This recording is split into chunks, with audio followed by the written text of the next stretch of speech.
మనసంతా నువ్వేనా అప్పట్లో ఉదయకిరణ్ సినిమా ఉంది. ఎక్కడికి పోయినా మనసు అక్కడే ఉంటుంది. ఆ మ్యూజిక్, ఆ అలారము ఇది.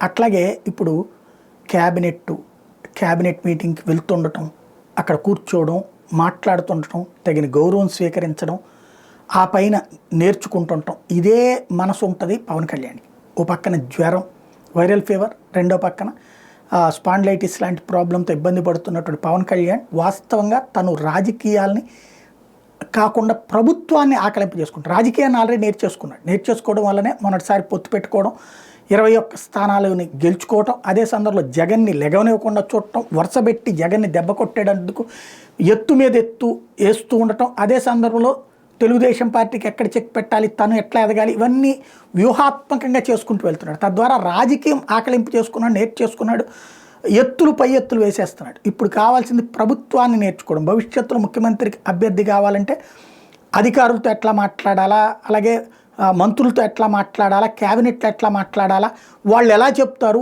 వాళ్ళ దగ్గర వాళ్ళు చెప్పే దాంట్లో డొలతనాన్ని ఎలా కనిపెట్టాలి, పరిష్కారాలు ఎలా సూచించాలి, ఇది పవన్ కళ్యాణ్ ముందున్నటువంటి ప్రస్తుత ట్రైనింగ్ క్యాంప్. అదే ప్రస్తుతం నడుస్తున్నది. క్యాబినెట్ మీటింగ్కి ఈ దఫా అటెండ్ కాకపోయినా ఆయన మనసు మాత్రం అక్కడే ఉంటుంది.